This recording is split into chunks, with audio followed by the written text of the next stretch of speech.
the boat.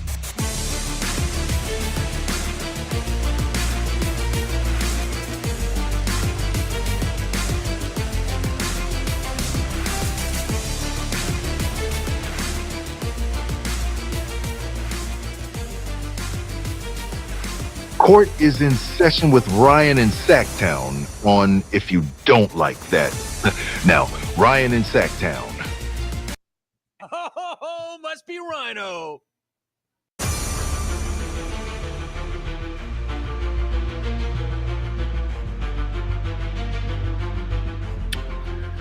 We made it! What's up, everybody? Not only is it Friday, it is game day for the Sacramento Kings. They're running it back against the Warriors tonight. What you going to be doing for the game? Anybody going to San Francisco to check out the game tonight? Be interested to know that. Dennis, I am not a bad loser. Congratulations on the win last night. Congratulations, Niner fan. I don't know if you're back there yet, though. Not going to give you that quite yet. Ricky Pearsall, by the way, going to be returning to practice. That's good news for Niners fans. How about the NFL replay system? Kind of screwing up last night, Niner fan? That have you a little bent? Seahawks returner clearly touching the ball. How'd you feel about that? We've got a full slate of NFL games this weekend. A couple I am definitely looking forward to. We're going to break those down. We'll talk about those. We're going to talk about the Kings tonight with the Warriors. We've got audio from practice yesterday. Expect to get a little bigger taste of the starters tonight. Coach Brown expects to play them into the third quarter. What I'm going to be looking for, it's not rigged, Dennis. Come on, man. You know what, Dennis? I actually kind of need to give you that argument. Do you remember what happened in Seattle when the replacement referees were calling the Monday Night Football game? You remember that? Yeah, that was kind of an interception. Got ruled a touchdown. Seahawks got over. So last night wasn't rigged, but Seahawks do definitely have some luck when it comes to night games in or at Lumen Field. I was going to call it in CenturyLink. It's CenturyLink to me. It's the link. I don't know why these stadiums always change their naming rights. Well, I do because it's expensive, makes money, but the link sounds so much better than Lumen Field. Lumen Field. I mean, Niners fans, do you like Levi Stadium? How's that? How is that? Peter, I'll get to that in a second. I did hear Grant rant on that. Interesting, huh? Very interesting how people see that differently. I acknowledge, though, really quick, we'll put Peter up. I acknowledge I could see where he's coming from. The fact that they were only playing one game in Milwaukee. But regardless of that, you don't put that tweet out. You don't do that. Like, what's that going to gain? What's it going to do? Come on, Braun, I stand by my take. And that's what makes me and Grant fun together. I don't mind standing up to him. I don't mind going the opposite way. I remember with his radio show, sometimes people would call and, you know, he'd give them a take that was opposite of theirs. You're right, Grant. Yeah, no, you know what? You're right. No, stand by your damn take. Challenge the man. That's what makes this fun. Did you just acknowledge Grant as the tribal chief? Acknowledge me! Yeah, he is the tribal chief around here. Definitely. But I'm cooler than Solo, I think. At least I dress better than Solo Sicolo, Adam. Wouldn't you say? I don't look like an Uber driver or limousine driver. Got better intro music than Solo. I don't have a Jacob Fatu that's clearly a better performer than me standing next to me. But who knows? I could be replaced at any time. That's why you got to keep your game up, y'all. But anyways, it's going to be a fun Friday. Royal Rumble Friday, meaning anybody can come on the show. You can talk about whatever you want to talk about within reason. within reason. And I still, what was our dude's name? I think it was Matt. Was it Matt that called in about the bodybuilding? Matt, I still got you, bro. Isn't this the weekend of Mr. Olympia? Matt, if you are somewhere out there, I'm here for it, dude. You can break it down for us. Let's get it, Matt. If you want to talk your bodybuilding, but I'm guessing everybody wants to talk some Kings. And again, we're going to listen to some audio from practice yesterday. And Mike Brown, what's the rotation going to look like tonight? I still think and obviously it's the second preseason game. He's going to be tinkering with the rotation. Do not take anything from it. I think Isaac Jones is going to get a little bit more run. I do. A lot of talk after the first preseason game about Isaac, and don't be expected. They sent Boog up to the microphone yesterday after practice. I would not be surprised if Boog eats a little bit into Mason Jones's minutes tomorrow or tonight. So those are the two things that I'm kind of looking at. But Mike Brown's still mixing and matching, seeing what works, getting guys looks. That's what the preseason's for. You got to decide what you're doing when you roll it out on October 24th, only a couple weeks away. What are we? 13 days away from the Kings and the Timberwolves. Hey, really quick, let's get these dudes off the screen. I don't want to look at that much longer. I'm sure most of you don't either. Hey, we're brought to you by Bennett's Westside Grill. Today, go to bennettsrestaurants.com. It's the weekend meeting, prime rib, all weekend, Friday, Saturday, Sunday at dinner time, and you've got the brunch specials. Yes, I'm telling you, the brunch is so damn good there. And seriously, go to McDonald's. Go to a quick, what do they call it? Fast casual. Go to one of those places and see what you pay for breakfast. You can get 2 entrees, beautiful ambiance, bottle of champagne for the wifey for under $50. I'm telling you, get to bennettsrestaurants.com. Check out all the specials. Check out the menus, prime cuts of seafood and steak. And you can make your reservations there, buy gift cards, 3 locations and all. That is bennettsrestaurants.com. As I said, Royal Rumble Friday. We are taking your calls. So we want to hear from you. If you want to call in, you got the QR code on the screen. You also can use the link that is pinned in the chat. So didn't I say Jacob? I said Jacob, right? What did I say? I said Jacob. Come on now. All right. So again, Dennis going hard on the NFL. Let's get to it. I don't mind talking about it. Let's see. Dennis saying, Ryan, now, to be honest, I've heard that the word salad before. The officials didn't have the same view as us in the booth. Blah, blah, blah. Yeah, they're talking about different views and why they didn't. You can go look at the New York Post. They have a decent explanation on that. Let's see. By the way, don't forget, we're doing post game tonight. It is not just preseason for the Kings. It is preseason for us too. So join Grant and I tonight, right after the game, probably right around 9:30. So if you want to hop on, we're going to be breaking it down, talking about what we saw. Hopefully we don't see as many threes as we did last night or 2 nights ago. And hopefully, I am fingers crossed praying we see the same thing that we saw on 2 days ago on Wednesday, and that is no injuries from your Kings. No injuries would be really, really nice. But the man himself, Grant, will be here with me tonight to do the post game. Looking forward to it. We had over 1,000 on Wednesday night. So let's pick it up. It's Friday night. I know that the NFL is kind of slightly, we just did that one. It's not slightly rigged. Let's see. It was the only game of the week. There should have been no way. The officials should not have every angle in 4K. Yeah. Well, I don't know what they have. That's the thing, Peter. Or not Peter, excuse me, Dennis. I don't know what angles they have. I know sometimes they kick to the NFL headquarters, or maybe they don't kick to the NFL headquarters. They do that for baseball. They do it for basketball. I don't think they do it. Remember, you have a replay official in the booth.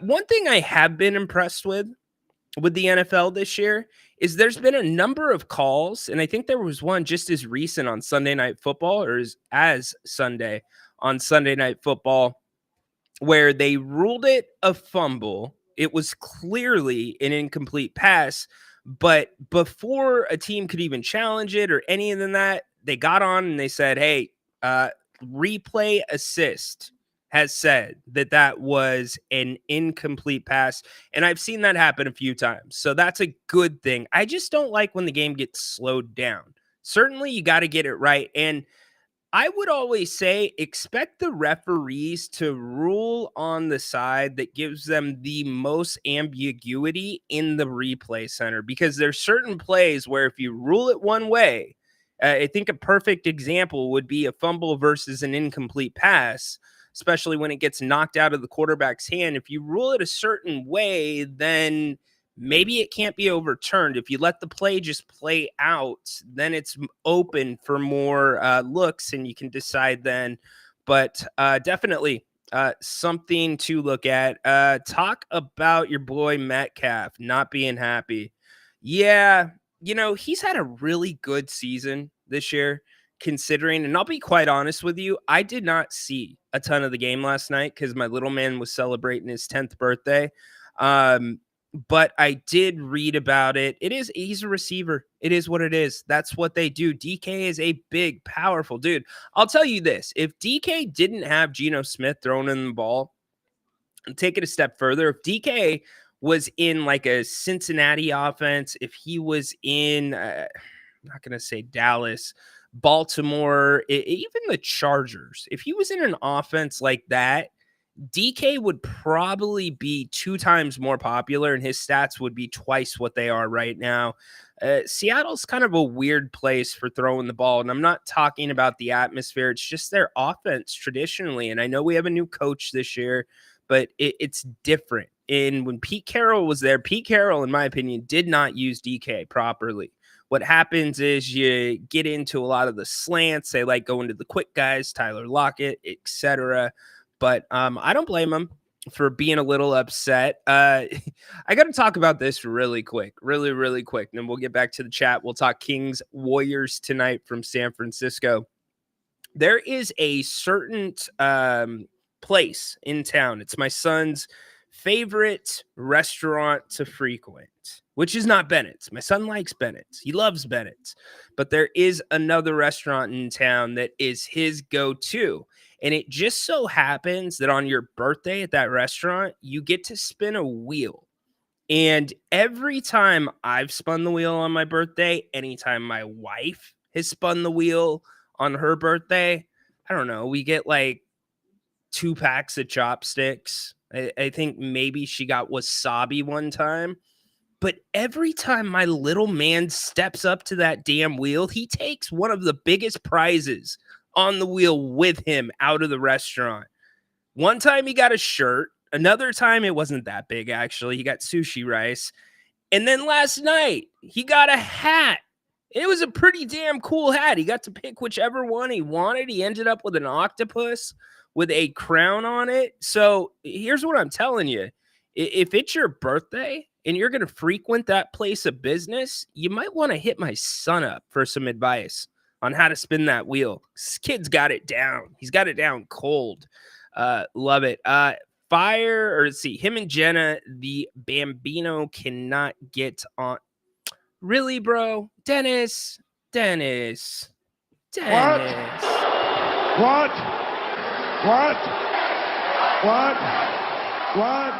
We're going to get personal, Dennis. Did you just call Gino Gina or Jenna? Come on, Dennis. Dennis, don't start this war, man. I have been very professional with Niners fan this year with everything going on. Don't start that war, Dennis. Don't do it. Him and Gino. Okay, you're cleaning it up. I give you credit for cleaning it up. Let's see. The CM Punk and Drew McIntyre. The match was epic. I agree 100%. Adam's going to be on in a little bit. We're going to talk about it. That, to me, reinstilled the seriousness, the fear, the aura of Hell in a Cell. That was crazy. And the way that Drew McIntyre, so Punk clearly bladed himself. That wasn't too hard to see if you're a wrestling fan. You didn't see it on camera, but the way he was bleeding, Drew McIntyre took a shot to the head with a toolbox, and he didn't get his hands up. That dude got split open hard. I can't remember the last time I saw a Crimson mask like that. In fact, I wonder where they go with Drew from here. These are all Adam questions. We'll talk about them here in a little bit. New York Replay can't afford Amazon Prime, right? Fair enough, Mark. Fair enough. Romanowski, what's up, dude? What's up with Colby Jones? Is he just another rebounder? You know, that is going to be one of the subtle storylines for me this preseason and early in the season. I can't judge Colby off of one preseason game, but I can't say that I was overly impressed with his minutes. And again, it's first time you're out there, first time he's out there with that group against another team. But I would have liked to see Colby stick out a little bit more, like Boogie stuck out. Boogie Ellis stuck out of that group on the floor in the second half. Colby, I worry about his strength. That's what I worry about because he can make plays. He does it in flashes. He's not going to be one. He's not a Malik Monk. He's not a De'Aaron Fox. He can be a really solid player, but the strength, that's the problem that I had in Stockton. There were too many times last year in Stockton. Same thing for Jalen Slauson, who's no longer with the Stockton Kings, where the ball would just get ripped away from Colby. And in fact, Mike Jones gave Colby some minutes late in the season last year, and it was a disaster. He had played well the game before, so Mike went to him early the next game, and the defense just honed in on him, targeted in on him, and there was a couple turnovers, and Colby was out of the game. So I've got my eye on him in this preseason for sure. He will be on the roster. There's no way he's not going to be. Well, yes, he'll be on this roster. I'm 99% sure they're not going to give up on Colby Jones at this point, but he's got to show something. What's up, James? In the house. Love it. Is Gino afraid to run the ball? Needed him to get 15 rushing yards for $300. Oh no, did you do daily fantasy? Gino does not run the ball that much. He does not. Yeah, that's why it was set at 15 yards. I don't know if it's because he's just not that fast. I don't know if it's coaching. I don't know if he doesn't want to get hurt. But it is a good point. He did not run the ball, does not run the ball very much. Let's see. 14 pressures from Bosa. Bosa played a good game for sure. And y'all got to pick me up on this because I did not watch a lot of that game. Again, it's my little man's 10th birthday, so I was spending the night with him. Rhino, I know the name of your son's favorite restaurant. My niece and nephews like it too. Yes, it is a fairly popular restaurant in these parts. And it's kind of funny that of all places, a 10-year-old would really, really like that place over other places. I would say his second favorite, besides Bennett's, he loves Bennett's, but his second favorite is probably Dave and Buster's. I don't mind saying their name because they're so different. It's more of an arcade. We don't really go there for the food. We go there for the play, but the food's not terrible. And for anybody that likes UFC events, that likes, I think AEW actually shows their pay-per-views. You can go watch the pay-per-views there for free. So that's not too bad. But yeah, cool. Peter, you can't beat the kids menu there. And we were about this close to getting him to try the real thing yesterday. By real thing, I mean sushi. So he is close to getting there, and he's a pretty good eater overall. He he's been better, and he's in the middle of his growth spurt. So we're trying to get all the healthy stuff in him right now, on top of what we usually do. No typo. Okay, you're doubling down, my man. All right, fair enough. Dennis acts like the 49ers will not lose another game this season. Good job, Southern Justin, Iowa. That's Niner fan, though, man. Niner fan has such a short memory. Now, Dennis is not a fair weather Niners fan. I'll give him credit. He is a Niner fan, or he's a legit Niner fan, but that is Niner fan to a freaking T. To a T. Let's see. Yeah, you guys are going back and forth. Love it. Sorry, I had a few glasses of wine. No worries, dude. Enjoy your wine, my man. You already had a few glasses of wine today or last night? We have Boogie Ellis. I told you, kid can shoot. Yeah, but Dennis, you got to remember, Boogie is not one of those guys that if the Kings cut him, he goes to Stockton. He has to go into the G League draft. So, I mean, he's got to make a splash to keep another guard on this roster. Obviously, Devin, but he's going to be on the reserve. I don't know. I don't see. It's too early to say, but you would have Monk, Fox, Herter. I'm going to count at more at the 3 position. Colby Jones, Boogie, maybe. And I know I'm leaving people out. It's a decent conversation. We will see. Let's see for the game. Seahawks need an O-line. Dude, it's the story of the Seahawks' life. They never, ever have good O-lines, although it hasn't been too bad this year. So, all right, let's talk about what we're all here for. That is our Sacramento Kings taking the court again tonight against the Golden State Warriors. Is it going to look different? You're going to get the starters for 3 quarters, according to Coach Brown. A couple things that I am looking for, strictly because they are now playing the same team in 2 out of 3 nights. I want to see the adjustments the Kings make on defense. It is not like the Warriors are going to be running different stuff. It's going to be very similar. Peter, will the Kings get killed by the 3 ball again? The Warriors are still going to hit threes. They're not going to get killed to the tune of, what was it, 28 threes? No, I would be very surprised, because it wasn't just Curry, Pajemski, Hield pouring it in. It was everybody hitting their threes. Draymond was hitting his threes.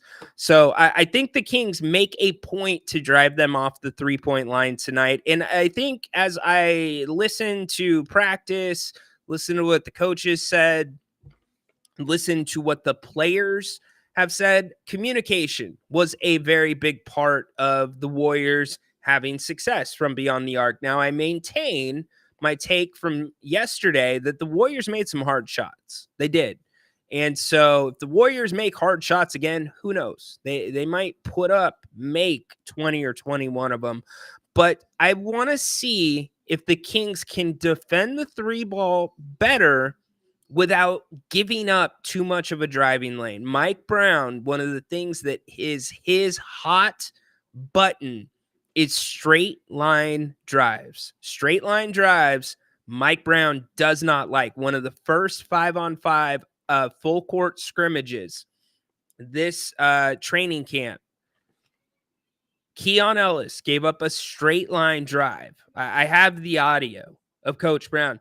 Keon, no straight line drives. And that's Keon Ellis doing it. So guys have a tendency to overplay things sometimes. And I'm hoping that's not the case when it comes to defending the 3 ball. But the offense, let's see what it looks like tonight. I don't think you're going to get another dose of second, third, fourth cuts off of the DHOs. I think they're going to do the same cuts that they did on Wednesday night, but I want to see if Golden State adjusts how they're guarding DeMar DeRozan, how they're guarding the Kings. I want to see the Kings start their offense from the same places on the court that they started it with the starting 5 on Wednesday night. I want to see the second unit come in and predominantly have their offense in the same areas of the floor. I want to see the second unit go to somebody else other than Alex Len to run the DHO. That's not going to work. Alex is good at a lot of things. The DHO is not one of them. So is it going to be a bigger dose of pick and roll? Now, in that case, is the floor going to be spread out anymore? How's that going to work? But if you look at the film, and I've watched the game twice now, there was a significant difference with the second unit, even when Domas was still on the floor with the second unit. So I put that onus on the guards. I don't put that onus on Domas, where Domas was initiating offense outside the three-point line rather than initiating it inside the three-point line. Also, Jalen McDaniels. What's this kid going to look like tonight? I don't think Jalen had a great showing on Wednesday. I don't think he had a bad showing on Wednesday. So communication's going to be big tonight. Physicality without fouling. When the younger guys get some minutes in this game, what are they going to be able to do? Is it not going to be sloppy? Mike Brown talked about fatigue. He thought fatigue was a big factor for the guys in the second half that were not used to NBA basketball and executing while being tired. So does that look any different? Can they be physical, get away with some of those little things if the refs are allowing it without blatantly fouling somebody? I said it the last couple days. The Kings did, or at least the starting five, did an excellent job, in my opinion, especially on the offense end, of being physical. The cuts, crisp. Mike Brown said yesterday. In fact, what we're going to do today before we get Adam in here, I've got about 7 or 8 minutes of Mike Brown. I have not listened to what he said to the media yesterday. We're going to listen to it together, and we're going to kind of talk through it and break it down. So it'll give us a better idea of what we think we're going to see tonight. So here's Coach Brown yesterday. I'm going to stop it in between at points, and we'll digest it together. So put your thoughts in the chat as well. He didn't stand out as much last night. Feel a beam right here. Is it? Yeah, okay, we don't need to hear about stuff in your team, Mike. It was just anything stand out when you look back that maybe didn't kind of pop off the page immediately last night? Offensively, I thought, again, we've thrown a lot at them, and we have a lot of new faces, and they did a pretty good job executing for our first preseason game, especially with me playing the different combinations that we played. I thought our guys did a great job with paint touches. I think we ended up with 50-something points in the paint, and for us, it was pretty high. So that was big. But the same thing defensively. We felt that our ball pressure and our physicality wasn't quite there, and especially from the beginning, they got really comfortable. And when an NBA team gets comfortable, the sky's the limit for them. And like I said before, they were on pace to set an NBA record against us for made threes. So thank goodness it was a preseason.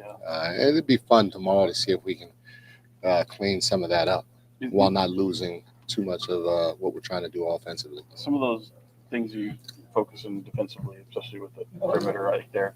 Did you see evidence of that over these past few weeks, or did that kind of catch you all off guard? So nothing surprising there from Coach Brown. Dennis says, because a lot of times we shot threes and we were just so bad at it versus now we have DeMar. Now we have Boogie. Dude, Dennis, man, slow down with the Boogie Ellis stuff. Boogie is not in the plans for this team as of right now. Now, Boogie can play himself into this team's plans, and he played very well on Wednesday night, but the expectation of having Boogie and him having an impact on this team is a little bit out there. It's really out there, and I get Devin Carter is still not going to be for me, this is a redshirt year for Devin Carter. I will be surprised if Devin plays this year unless the Kings go deep into the playoffs, but that's a whole nother thing altogether. Let's get back to Coach Brown. Put your thoughts in the chat about what you're hearing from Coach Brown. Again, first time I'm hearing it. I'll give you my thoughts as I hear them, or as I hear what he says. That's the thing. We've been pretty physical in practice. Our ball pressure has been pretty good, and it was almost like we took a little step backwards when the lights were on in terms of our physicality, our ball pressure, and even our communication to a certain degree. So your plan for tomorrow? Are you same thing, starters first half and then backups in the second half? No, so I'll play our starters into the third, Okay. and then I won't finish the game with them. Probably the game after that, they'll finish the game, and they'll still have 3 preseason games, I think, to do that. And don't read anything into the rotations that you'll throw out tomorrow or No, Sunday. no. I mean, you could, from the standpoint that I'm trying to take a look at anything and everything, but nothing is like tomorrow when that wouldn't be my final rotation pattern or whatever. When you saw the offense click in the So there you go. Don't read anything into the rotation. We already knew Coach Brown is going to play the starters 3 quarters. That is nothing new. Let's see what the next question is. way it was specifically in that early going. Yeah. I imagine you've seen that come together over the past couple of weeks in camp as well, but giving them the freedom to kind of choose their own plays and move the ball the way they did. Was that about as good as it gets from this offense? Yeah, obviously, I wish we would have had an opportunity to shoot more threes. You got to give Golden State some credit, though, for that because they were really conscious of trying to get us off the 3-point line. But how many more threes do we want to see the Kings take? I don't disagree with Coach Brown. The Kings only took 27 threes, and a lot of them came in the second half with the second unit. In fact, I've got the shot chart right here. We'll throw this up really quick. This was the Kings shot chart for the entire show. By the way, I am not Grant Napier's show. I am Ryan in Sacktown. We will just go with Rhino there. But that's the shot chart yesterday or 2 days ago for the Kings. 27 threes probably is not enough, but my counter to that is the Kings won the paint 52-22. So what's the right number? I think that's another storyline, another important thing that we're going to look at as we head closer to the 24th. And that number will change depending on the teams that you're playing. But when the Kings net rating tripled or almost tripled in the second half of the season last year, the Kings were taking 35 to 43s a game. And when Jerry Reynolds and Grant asked me, how many threes do you think the Kings should be taking as constituted? And remember, they had no Kevin Huerter. Malik Monk was out. That was exactly what I said, 35 to 40. I'm not sure if that number stays the same this year, but I don't think you want to see this Kings team take 50, 55. Hell, I don't think I want them over 45 because those are shots you are taking away from DeMar DeRozan. Here's Coach Brown again. But man, I don't know if I've at least since I've been here where we've had more back doors for layups than last night, and we have them built in our system. We just never understood how to set your guy up and how to cut the score and look for it. We got a guy that's going to make the pass and dome us. Now we just have to keep doing what we're doing, which is when I do cut, every time I cut, it's to score. And now if I don't get it, I got to make sure I respace. And, if you got a guy that's 6'8" in Keegan or even in Jalen cutting back door and he's got a guy on him that's 6'3" or smaller, you're going to have a chance to get that ball over the top and finish at the rim before the weak side defense comes. And so we have to keep looking for it because our wings are pretty big and they have some decent athleticism and Domas knows where to place that basketball. So that was one thing that was pretty impressive by our group on the offensive end is how many times we did cut the score and we finished the play with a layup because we cut the score or cut with a purpose. So there you go. There you go about the cutting hard. Something we've consistently heard throughout training camp. And that kind of furthers my point that you don't need as many threes when you're getting those looks. But I am not the coach of this basketball team. Coach Brown is. And we know this team can be prolific from beyond the arc. Prolific. Incredible. Blow the roof off G1C. Amazing. We also know this team can shoot themselves out of a game very quickly, and the offense can go very stagnant. And we have post-game shows where many of you come on and say, trade Fox and do this and do that because you're sick of what you're seeing from offense. You see guys not get touches like Keegan Murray, Harrison Barnes last year. I will say this, and I've said it a couple days since the game. Keegan and Keon, they can't hesitate. If they have an open look, they've got to take it. And when I say an open look, I'm not talking about wide open, set your feet, wipe your eyebrow, look at the crowd, wave at your wife. I'm talking about the ball comes to you and your defender is at least 2 steps away from you and doesn't have their hand up. You've got to shoot that ball. And there was a couple times that Keegan passed those up. We know Coach Brown is not a big fan of Keegan passing looks up like that. Keon wasn't as bad, but he did the same thing. On a positive note, I thought Domas actually stepped into his J's rather confidently. And I think you're going to get a few more threes out of Domas. The opportunity didn't present itself with the first unit. I think Domas's threes, though, will predominantly come with the second unit because the way that floor spreads out a little bit more with the pick and roll. Coach Brown, let's go back to him. You mentioned your own three-point shooting last year. I think you guys were around top 5 in attempts. Do you want to stay around that coming into this year? Oh, for sure. And it's a little bit of a fine line because if you guys, bless you, because if you have players like in DeMar that are such elite mid-level scorers, and Keegan may be that, he's still too early to determine. Box could be that.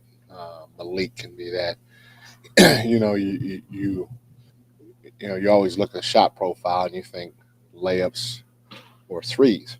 And when you have guys that can go get it in the medium game, you kind of want to let them have some freedom to a certain degree to be able to go do it. I was part of a series that in the playoffs when I was with the Warriors and we played the Rockets back in the day, and their shot profile was, hey, you either got to take a layup or you got to take a three. And we knew that. We knew they weren't going to shoot the in-between game, and so that's what we geared our defense for. And I think they ended up missing 20-something straight threes or something like that. We ended up winning the game and the series, in my opinion, because I think they might have had guys that could do it. I don't know, but they didn't do it. And so we only had to guard 2 areas of the floor. And so, again, if you have guys that can do it, to a certain degree, you want to give them some freedom as long as it's not too much and the shots going in. But I was happy overall with our offensive performance. DeMar 6 for 6. Was that about as good of a debut preseason that you could have? Happy with the offensive performance too. All right, we're going to cut it there with Coach Brown. I think that's enough. I mean, nothing too earth-shattering. We're going to see it tonight. Most excited about the 3 players getting minutes because we have 5 players out there, so we can really see what our depth looks like. Again, second preseason game. Excuse me. You still got a few more to go. Ways to go until the 24th. The big thing for me, no injuries for this team. No injuries is what I am looking for the most. Let's switch gears. Fridays, you know what we do around here. A lot of you seem to like this segment a lot. So we're going to get to it right now. We are going to talk some WWE wrestling. We're going to talk some bad blood. Look, I even got Punk bloodied standing up there right now. let's go to our WWE correspondent, Adam. What's up, my man? What's up, brother? What's up, brother? Your audio's working good today. How about that? Yeah. Love it. We're dialed up. What's going on, my man? Oh, nothing much. Getting ready for this game tonight. A lot of people sir. fired up about it. Licking my wounds from yesterday with the Seahawks. But yeah, oh well. I fell asleep during that game.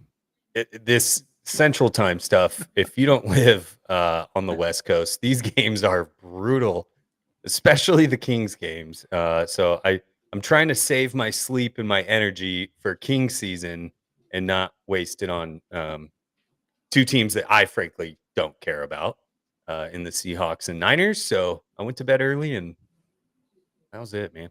I love it. You know what's funny? When the Sunday night football game got delayed, I was didn't even like, turn up.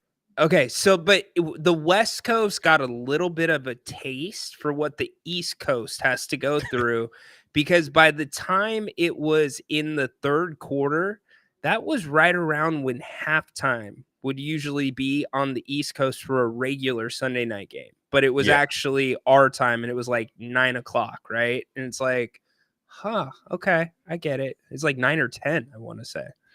It's brutal. And you talk about, I mean, I'm a Kings fan, right? So obviously there's East Coast bias and all this stuff. No one ever talks about the Kings. Well, I get it now. I get why none of the West Coast teams get any love from the national media, maybe outside the Lakers. It's devastating to try and stay up till midnight to finish watching a regular season basketball game. It's brutal, man. So, but I do it for the Kings. Usually you'll see me in there post game for a little bit too. I see your Stone Cold shirt. What? Yeah. What?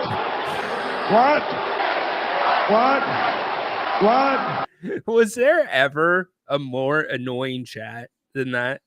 I mean, it's got to be painful if you're the one in the ring dealing with it.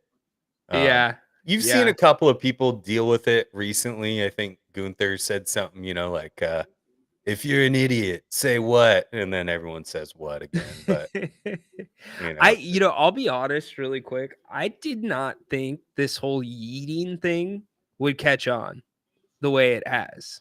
I didn't either. I thought it was really corny. And now I kind of catch myself saying yeet. So shout out to Jay. He made it happen. I thought that was a phrase that was out of favor, but here we are. Very good. Kevin wants a hell yeah. Kevin, I got to work on that. I'll get you one, though. So, Adam, let's talk some bad blood, dude. Where do you want to start? We could start with the Drew and CM Punk match. Okay. You were talking about it a little bit earlier. And here's where I was like, at one point, after Drew is bleeding profusely, the ref goes and gives him a towel. And I looked at my wife and I go, a towel? Really? The ref's giving him a towel? And then you kind of see the aftermath. I thought it was a staged cut, but yeah, you're not staging that. The dude got 16 staples in his head. So that was gnarly. Hell of a match, and I get why people are upset that it wasn't the headlining match. But again, I think this has more to do with like the production and everything, most of all. But also, you're not gonna bring The Rock out in the first. Yeah, you got to save that for the end. I get that. Like it was kind of cool. You could tell they gave them as much time as they wanted. They got like almost an hour, Adam. Yeah. And that to me was like a respect factor because they were the first match. And really, there was no way a match could follow that one. In fact, I thought it was probably the most physical Hell in a Cell match I've ever seen. And I loved it. Yeah, I mean, obviously, I think the benchmark there is Undertaker Mankind. Thank you. outside of that one. Out- Outside of that one. Outside Yes. of that, I mean, that was a good show that they put on. And yeah, when he got hit with the toolbox, I didn't think that was what cut him. I wasn't sure how it happened. Like I said, I thought it was, a planned cut or whatever. But yeah, that was bad, man. So I So hope Drew's okay. So I think he did that on purpose. I think he wanted to be cut open. Now the damage was probably a little more than he was hoping for, because you remember back, like maybe you weren't watching, but when Orton faced Brock Lesnar, the spot where Brock Lesnar was raining the elbows down on him without the pads, that was planned. They wanted Orton to bleed in an era where, as Romanowski said, they didn't want blood because they went PG. It was the whole sponsor thing, and they were trying to clean it up a little bit. And yes, it got very corny and vanilla, but sometimes those guys will actually take legit shots if they're calculated, right, Adam? It's not like they're going to do anything crazy. But there was a couple times Punk took stair shots without Yeah. his hands up too. So And there was a moment in that match where you could tell that Drew was gassed, and maybe that had to do something with his head split completely open, but he tried to grab the bottom section of the stairs and he couldn't lift it up correctly. And I was like, this dude might be gassed out right now. And you can't blame him. no, but- dude, who asked for it? Was it Mark that asked for a hell yeah, or Kevin asked for a hell yeah? I got you, Kevin. If you think this is the ass kissing some you ever saw, give me a hell yeah. There you go, Kevin.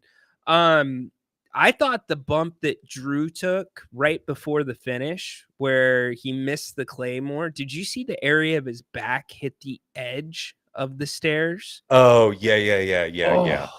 Oh.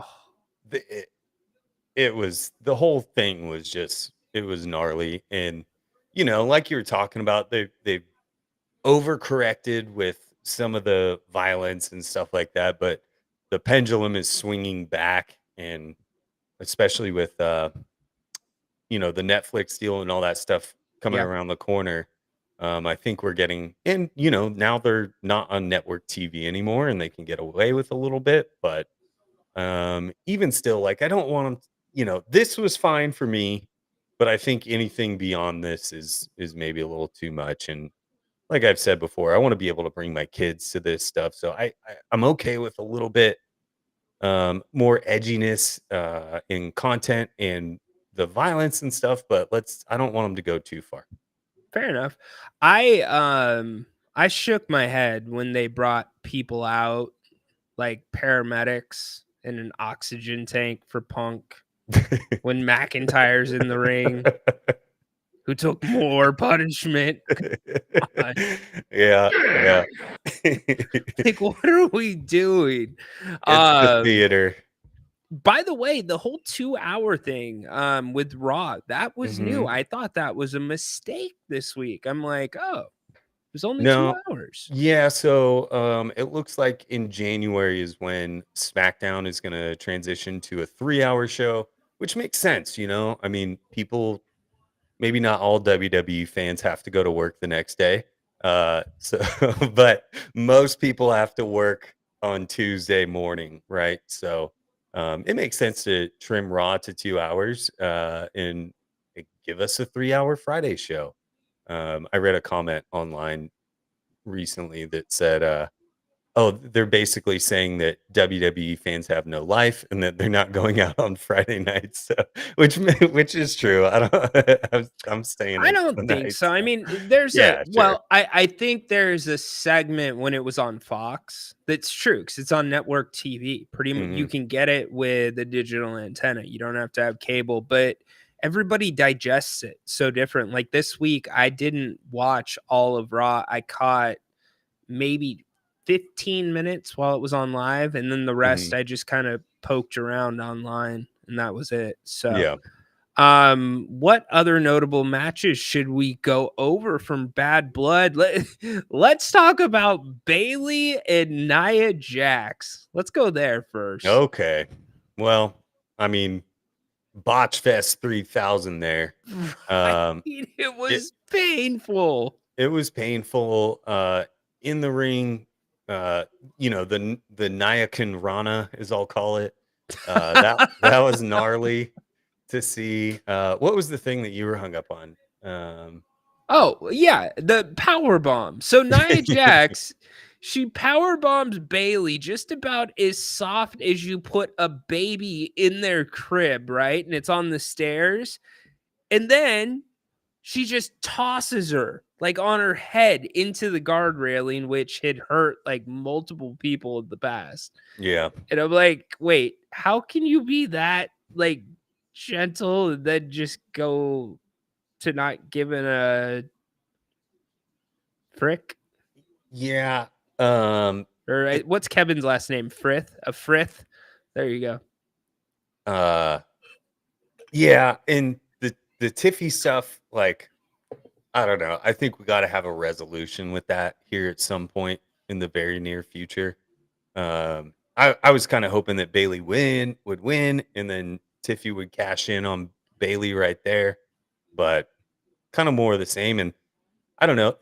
A few weeks ago or a month ago, whatever it was, there was a tag team match with Nia and Tiffy versus, I think it was Bailey and Naomi, and it was like the loser, whoever gets pinned, has to go to Raw. And Nia lost. She was the one who got pinned, and she has not gone to Raw. So I'm like, what happens there? But I think she would be a better fit, on Raw with Rhea Ripley and Liv, and now Raquel Rodriguez, and that whole thing that's going on. It sounds like they had a dark match after Raw this past week or this past Monday. Yeah, that was so. Yeah, and then Tiffy teases the cash in. It's getting old. It's getting old. Yeah, it's either like let's do it and move on, or let's just move on and try and cash in somewhere else. I don't know. I mean, Yep. I don't know if she's an actual like tied to SmackDown star, but I really want to see the Chelsea versus Tiffy feud that everyone wants to see. By everyone, do you mean you? Yes, I mean me. Okay. I mean, I wouldn't mind it. Didn't they tease that not too long ago? Didn't those two cross paths? They keep bickering back and forth, and it's hair flip. That's what it was. Yeah, toodles. I do that too well, maybe. Wait. How did that go again? Toodles. Oh, acknowledge me. Yeah. Okay, dude. My mixer, I can record stuff live. Oh, but great. it takes me about 5 seconds to hold the button down. Yeah, that's I was crazy. about I to can get do your that too. toodles, and I was like, "Oh crap!" I'll play it again if you need me to. So yeah, that Tiffy, I think she's got to do something soon. But whatever with that one, I'd love to see. Chelsea is tearing it up. She's doing a great job. I love her work right now, and I don't know what they did. Yeah, right, Kevin. You got to cash it in. Nia is a beast. Hey, credit to Nia. She's lost weight. She's become a safer worker. All good. But yeah, she's just not interesting. It's boring. Anyway. Yeah, more interesting than Bailey, but dude, I told you, bring back the wacky, wavy, inflatable tube people, man. Just go all out with Bailey now. Like, just be done with it. What's Bailey's character right now? Who is she? I think she's just somebody that people have always loved, and I'm trying to think of who I could compare her to that people just have always liked, and they stayed liking them. I don't know, but I think she earned her fandom early on, and those fans are still with her. I think she has maybe the worst music in WWE right now. Well, maybe that's why they played the damage control for her Yeah, did her a a favor. couple weeks ago. The Yeah. other one that I think is just awful is it I Love Fire and something Oh yeah. Dawn. Alba Dawn and no, I'm sorry, Isla Dawn and Alba Fire. The Yeah, Unholy Union. the Unholy Union. Their music stinks. Anyways, Yeah, they're getting a lot of screen time. they Those are. two. They are. They Same with are. your Pure Fusion Collective. They teamed That up. is not my That's dude, that's your squad. No, it That's is your not. come on. Dude, you know what? I got to be honest. I've been watching, and I know you haven't been watching a ton of NXT, but let me look around and see if it's it's safe. Julia, my man, Julia. I can't get enough of Julia. You're on And an island. and Roxanne Perez, I don't know what it is, but maybe she's got like some of that AJ Lee in her now. She's changed a little bit. I love those two. Yeah. You're on an island. I don't They're- think I am. I know. Anybody else? Well, Anybody with else me. here? With me, you are. Maybe Okay. someone else in here Fair. will back you up, but that's that one. Like I said, I'm a Sol Ruka kind of guy. Maybe a little bit of Jada Parker or I don't know. I don't know. Like Obafemi lost. Obafemi lost. This is true. They did And some big couple title changes there. They with did. Ethan Page and I love his music, by the way. I can't figure out what the first part of it says, but then I catch the hit him with a smile. But did you see the match with Orton? Oh, on NXT? Yes. No, I didn't catch it. Okay. So this was really interesting, and I thought it was a really freaking cool thing. I forget the name of the kid that he wrestled, but he's a really athletic kid, and you knew why they were doing it. And by the way, the NXT this last week, they did it in this really small venue in St. Louis. And I thought it was freaking badass. It was like a little barn feel, but you still had a little bit of a bigger WWE set. You had like a really informal kind of aisleway, so the fans are right there. But Javon Evans, that's his name. So Javon Evans, Orton does these RKOs out of anywhere, like the Evan Bourne one where dude's doing a gainer and Orton still catches him. You knew they were going to try something like that. And let me flash everyone back to like 2009 when Kofi Kingston screwed up a spot with Randy Orton.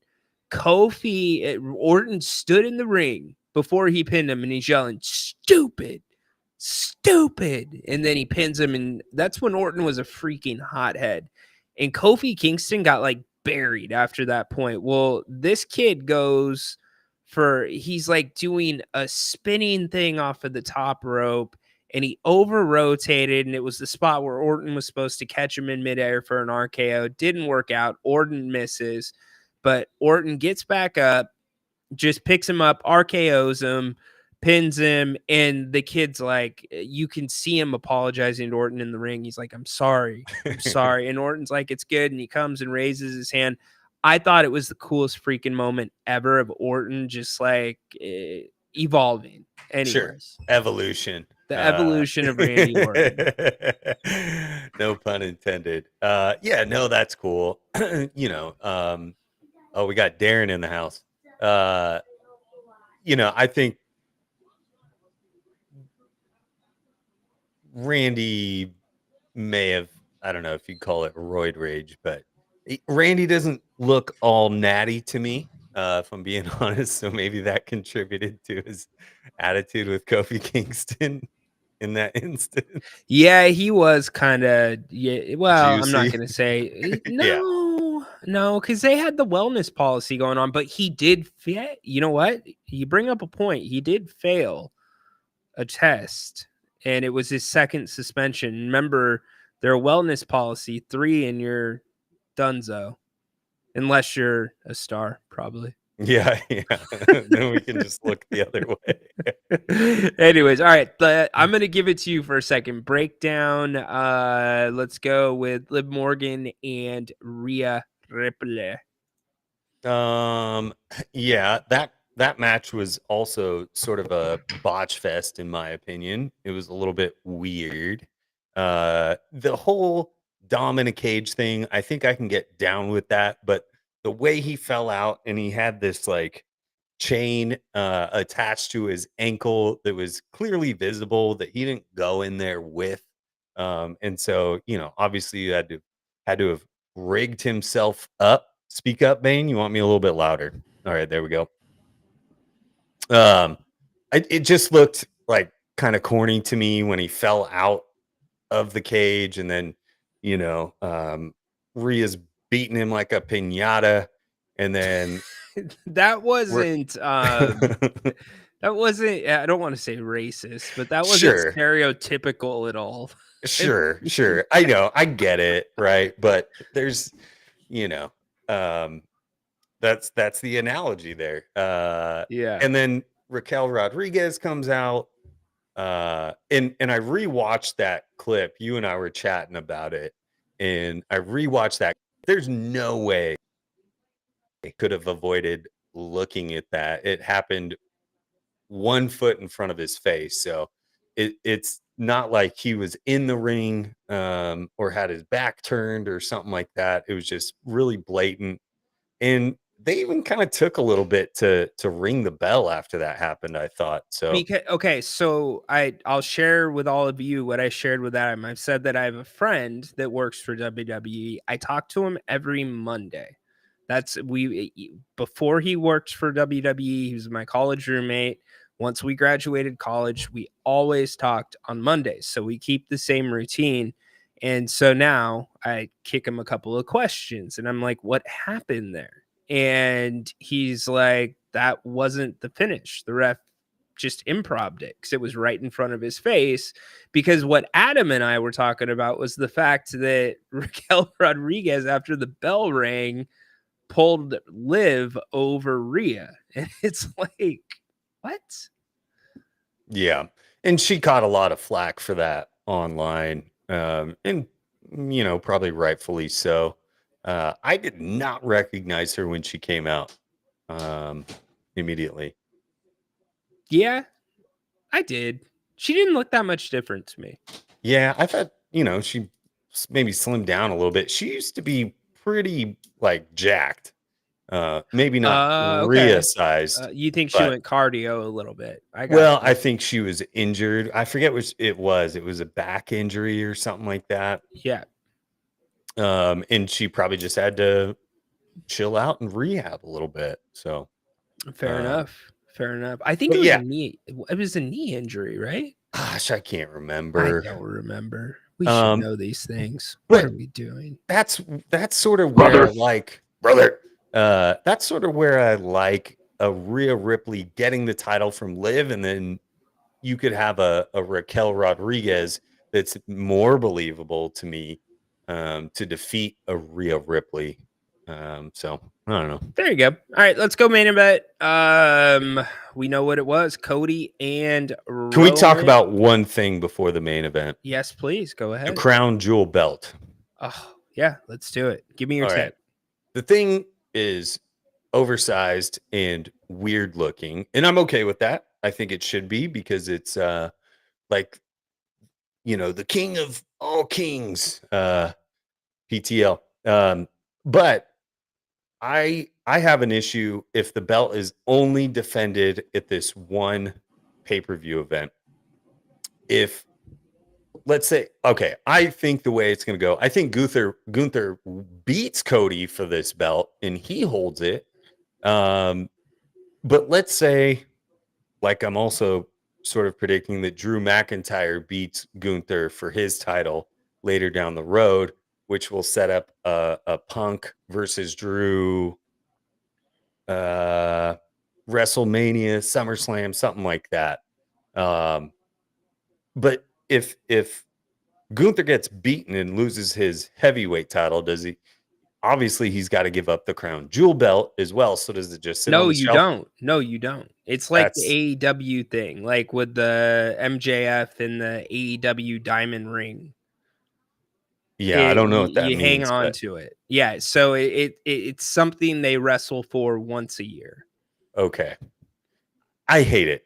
I think it could be a great belt to have like a filler. Like if times are slow, you know what? Okay, cool. Let's, throw the two champs together, and you don't need a storyline for it. You can just say, hey, well, maybe you can, but I think it's tough to play that storyline between the two shows, right? And they're champions, but I hear um, you. I hear you. So here's my take. I think that the crown jewel shows have been glorified house shows. Nothing significant happens on them. The Saudis are paying a crap ton of money for WWE to be there, right? yeah. I think this is something that is 100% being pushed by the Saudis. And the reason I don't think it's going to be defended separately outside of that event Hmm. is because WWE does not want a ton of attention on them working with the Saudis. And I think that's what it does. Now, let me give you my swerve. I don't know what they do with the men in that one. And yes, I agree, Kevin. The belt is over the freaking top. It's way over the top. Did you see the Photoshop of Liv wearing the belt? They made No. it like huge, so it was like covering her entire chest. Like it was a big goof, but Yeah. So here's my take on what I think they're going to do. I think that with the women's match, that is a perfect belt for Tiffany Stratton to cash in for. It's all this gold, all this diamonds. interesting. And what do you do now? Maybe that belt pops up a little bit more. I don't know. I guess that goes against my initial take to a degree. But why couldn't you have her cash in for that one? Well, would she win both? No, because the regular titles are not on the line. Right. It's just the champions fighting for the crown jewel belt. But she could cash in. She could For- cash in for whatever title she wants, right? Exactly right. So she cashes in for the crown And she jewel would belt. never have to defend it for a year. And just Exactly. That's not a bad Exactly. idea, man. I like that. Exactly. Okay. So I'm with that. that's Okay. that's where I'm going with it. Patrick, what's up, man? I gotta acknowledge our man, Patrick. He is off the clock in Long Island. Dude, as far as like, you've heard me talk about we need more belts, and I think you could maybe transition some of the NXT belts over to the main card. Yeah, dude, Kevin, European Championship, bring that over. Give me the TV belt, dude. Give me the TV belt. We need a lightweight belt or a cruiserweight belt, whatever it was. And No, we you need the don't. dude, Too many- Disco Inferno was the man when he held the TV belt. Dude, it's too many belts. It's not enough. It's not enough. You're bringing in Saturday night main event. You're bringing It's it a on paper. another No, show. it's a pay-per-view. Oh, it's not. I thought it it's was. just it's a pay-per-view. I was under the impression that this was going to be a weekly thing. No, it's a PLE. All right. Well, I'm just getting excited. I need more belts. I hear Ryan. you, dude. You want more belts. I don't think you need more This belts. wasn't the one I was talking about, though. When I said I needed more belts, I get it. We'll see what they need a new IC title. Give Uso. You've updated all the other titles. You got to give him something better. I would love if they went back to the old, like when Billy Gunn had that IC title. It was sort of that oval shape. I loved that belt. Oh, I hated that one. Ah, Are you talking about the like where it's kind of round? yeah, yeah. Oh, yes. Hey, it's nostalgia for me, I think. Darren, your device does not work for the pay-per-views because they're not pay-per-views, they're PLEs. But maybe your device unlocks every app. I don't know. Not that I am promoting that kind of thing on this show. All right, let's go main event really quick. Cody and Roman both get big entrances. And then we've got, what's up, John? Welcome in. Acknowledge the man. He smells like Asparagus. asparagus right now. I'm sorry, John. Anyways, it does. Okay, Darren's hawking his devices here. Anyways, okay. So they get their big entrances, Bloodline and Cody and Roman go over. Adam, take it from here. All right. So then, Roman ends up getting the pin. Here comes, well, I guess prior to that, here comes Jimmy Uso. So he's back. I don't know. I think I'm kind of looking to talk about something beyond that, which is really interesting to me. And I thought it was really cool thing that they did after the match with Cody and Kevin Owens. It wasn't televised. Oh, do we got to talk about the other person that came back though? First, Goldberg, no, Jimmy. no. Who was after Jimmy? I'm spacing. If you smell, right. That part was weird to me. Sorry, I was just like tunnel visioned on the Cody KO stuff. Yeah, that part was weird to me. He came out and he did like 1, 2, 3, or held up a bunch of numbers. I'm curious to see if he shows up tonight to talk more, but I have a feeling he won't. I don't know. Well, remember the the Raw after WrestleMania, he told Cody that their story was just beginning. So I'm wondering if it's, and remember, here's the key thing: WrestleMania tickets go on sale on the 25th of this month. So it's time to start planting seeds. Yep. So the way I see it right now, your WrestleMania main event, Roman Cody versus Rock. Maybe that changes. And I haven't talked to Russ or anybody else about that, but I think his appearance was more of a, because they've been teasing this, we've got to get back to Cody and Roman. You remember when Roman came back, Cody was like, I got to give him a shot at the title. And it's, kind of fizzled out, not fizzled out, but they've had other things going. I think they're trying to kind of tease whatever that's going to be with The Rock and with what's the next PLE? I think it's Survivor Series, or maybe there's one before that. I mean, it's Crown Jewel, but yes. Oh, Crown Jewel and then Survivor Series. Yeah. So I'm wondering if maybe, and to your point, maybe The Rock does show up tonight, maybe he doesn't, but could The Rock possibly be involved in, because they're doing War Games again this year at Survivor Series, in a War Games match that has to deal with the bloodline and all that? So my mind immediately went to, he's going to be in the Royal Rumble. He's going to win Royal Rumble and get his shot. I think, well, that's for SummerSlam, right? Or is that, no, WrestleMania? WrestleMania. No, it is SummerSlam that they get the title shot for that, right? No? Royal Rumble's WrestleMania. Okay. King of the Ring is SummerSlam, which Triple H stole from me. Anyways, go ahead. But that's where my mind went, is Rock's going to be in Royal Rumble. And, realistically, we're only 4 months away from that. That's not too far away. And I think you could play a lot of mind games leading up to that. Obviously you've got Cody versus Gunther for Crown Royal, Crown Jewel. Hey, it's Friday. Pour it up. That's for that other guy's show that starts at 5. Yeah, we'll be sure to meet him in a couple hours. But so we're apparently Roman's supposed to come out tonight and speak, and it sounds like it's going to be sort of the setup for Crown Jewel this evening. So I don't know about you, but I feel like it's either going to be Solo or Jacob Fatu. Although Roman did post something sort of cryptic on his Instagram, or I'm sorry, X account today, and it was like, "Tonight we acknowledge him." So is he talking about Carmelo? I don't.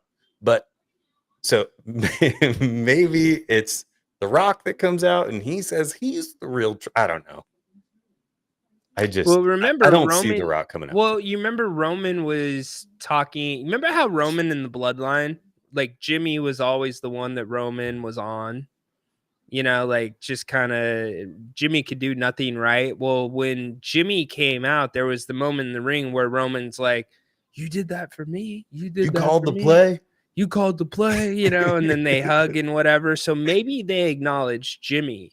Like Roman finally acknowledges Jimmy Oh, tonight to a okay. degree. Yeah, Really good quick, call. speaking of acknowledging, Kevin, you already got acknowledged, but we will acknowledge John as well. Acknowledge me. I did. So there we go. Final boss. The final boss stuff is so stupid. That's the stupid. Like, Brian, what's his name? Brian Gerwitz or whatever that works with The Rock and is his writer. You couldn't come up with something better than the final boss, especially when The Rock says it. And I'm the final boss. It's so maybe they're getting the reaction that they want right now by me. So, anyways, hey, happy Friday, Darren. Thanks for stopping in, Crown Royal. Okay, so talk really quick about the back half of what happened after the event. You started talking about that. Oh, yeah. So, after the show was over, Bad Blood, you get these like fan videos going viral on the internet of Kevin Owens assaulting Cody Rhodes by, out back by the buses and all that stuff. And it, I thought it was the coolest thing, whether it was the WWE, um, just having one of their employees film it on their phones, whatever it was, if it was actual fans. I loved it. I just think it really brings in like this real feel to it, and I think that's what they're going for. Um, and so I thought it was fantastic. I loved everything about that. And if it was a fan that we're the one to take that video and post it, and it goes viral and all that stuff, like how cool do you feel? And I think that's the biggest thing with the WWE is that they're the fan sport, and they're so fan friendly in everything that they do. And so I thought this was just like the coolest thing. I wish it were me, but it wasn't. Maybe at WrestleMania we'll get our opportunity, but I just thought it was so cool what they did there. Yeah, Adam Meyer going to WrestleMania, by the way. So, yeah, Get ready. it's booked. Anyways, Triple H they're doing these press conferences after the PLEs, and I already called the shot. I think they're gonna do the spear the night after WrestleMania, and he brought up the spear in his press conference. So cool. that's the teaser that I am still looking for. I hope So that's the case. And obviously they're tied with TKO and UFC just had that big event last month there. So they know what they're doing when they go in there. I just think the atmosphere is going to be off the charts in that place. So it probably would be the most expensive WWE ticket of all time. yeah, you're not wrong. Pay-per-view or otherwise, PLE or otherwise. I think like it would be the maybe not probably face value. Well, you probably find some Mania tickets that'll be over at face value, but Sure. I don't think that place seats very many people either. It's about 16, 17, I Is think. it that many? Yeah, but the way that they did it for UFC, they were able to kind of maximize the space, and UFC had two entrance ways. Now UFC doesn't do entrance ways like WWE, so but it would be stupid to see what they did. Kevin, good question. We'll end on this one. What is the deal with Gunther and Goldberg? I can tell you what I hope the deal isn't. I hope the deal isn't that we're going to see Goldberg and Gunther at WrestleMania. I'll flip my lid if that happens. What about you, Adam? Yeah, I don't know if that's a WrestleMania type match. From what I heard, Goldberg was promised a final match that he was never given. And Good. I get it. And so I think this is WWE doing right by Goldberg, whether you love him or you hate him. Hey, when Goldberg first came out and I was 14, 15 or whatever it was, like the dude had me in a chokehold, so to speak. So not that I hate Goldberg, but Gunther mentioned when Bret Hart came out a few weeks ago, he's like, "You're my second favorite wrestler. Goldberg was my number one." And he says, "Oh, I lied." And Goldberg had some, or I'm sorry, Gunther had some zingers for Goldberg that night. And I was eating it up. He was like, "Hopefully you're a better wrestler than you are a father," or whichever Yeah, way it it was was. personal. Yeah. And here's the thing, too, Goldberg got booed when they showed him he got on camera. he got booed, and then they brought him out into the ring, or he, leaped over the barricade, and he got a little bit of a pop there. So, there's still some love for Goldberg out there. I'm not big on like, F this guy. So Goldberg's part of the WWE universe, like for what he is, whether you love him or you hate him, you're not going to get rid of what he accomplished. And so let's have a good match between these two. I'm not sure when that happens. I was listening to a show today and they were talking about this matchup, and they're like, there's no way Goldberg goes out there and beats Gunther. Like, there's no way. He can't beat the defending champion. That trivializes everything. So I think it's going to be a slow burn on this one a little bit. I don't expect to see Goldberg anytime in the next month, but I think he will reappear at some point in the next couple of months and start to build that tension. Maybe it's with Gunther, but maybe it's with a guy like Kaiser. Not a bad thought. But Goldberg's too big of a egomaniac to have his last match with a guy like Kaiser. Yeah, You know what I don't. mean? Right. And, the whole thing about, if you're a legend, you kind of pass the torch to the next generation sort of deal. So whether it's Kaiser or not, I don't know, but I don't know if it's Gunther either. But if it is, like, Gunther's going to demolish him, I think. Yeah. No, I hear you. Dude, I got to say really quick before we wrap this up, LA Knight, he is dude is like cementing himself as a star very slowly. He's the most popular guy on the roster. It's crazy. I mean, Cody gets a huge pop, but he's a close second. Yeah, it's amazing. So, good job by him. Good job by him. Love it, dude. Oh, go ahead.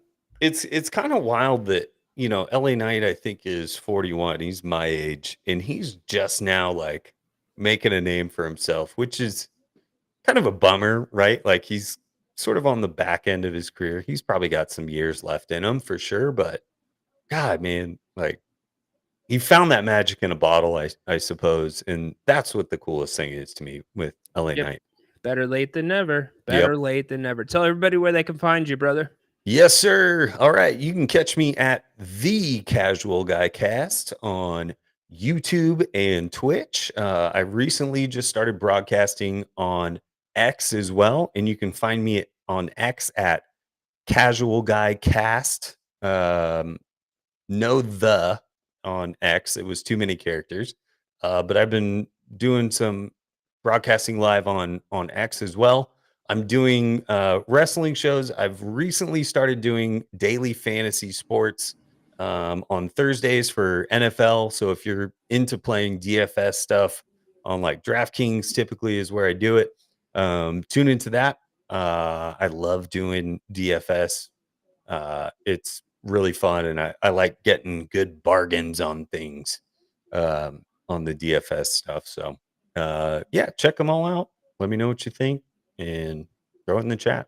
Say Love what's it. up. Stay tuned. Thanks, bro. Something coming from us. Stay tuned. Stay tuned, y'all. All right, Adam. Good job today, buddy. Peace out, Nailed dude. it Thank you. as always. Adam killing it during the wrestling segment as he always does. Kevin, looks like you are moving to Atlanta. All right. Good for you, dude. And O to be 41. Again, get ready for the humidity. Hey, Bane, my dude. Bane, why is it that every emoji you send to this show, every single emoji never comes through, and I have to read your emojis? Yet this one comes through, Bane. You want to explain yourself, Bane? Is there a reason the eggplant emoji works and none of the others don't work, Bane?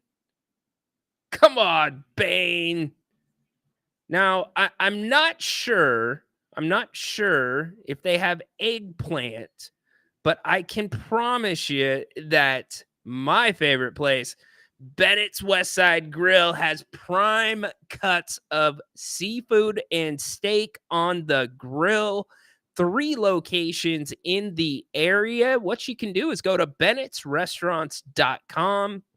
You can check out all of their menus. By the way, they also do some really cool seasonal menus. So keep checking the website. You can make reservations there. You can also look at their amazing specials. You got happy hour Monday through Friday, 2 to 6 o'clock. They've got their sips and tastes. I say it all the time.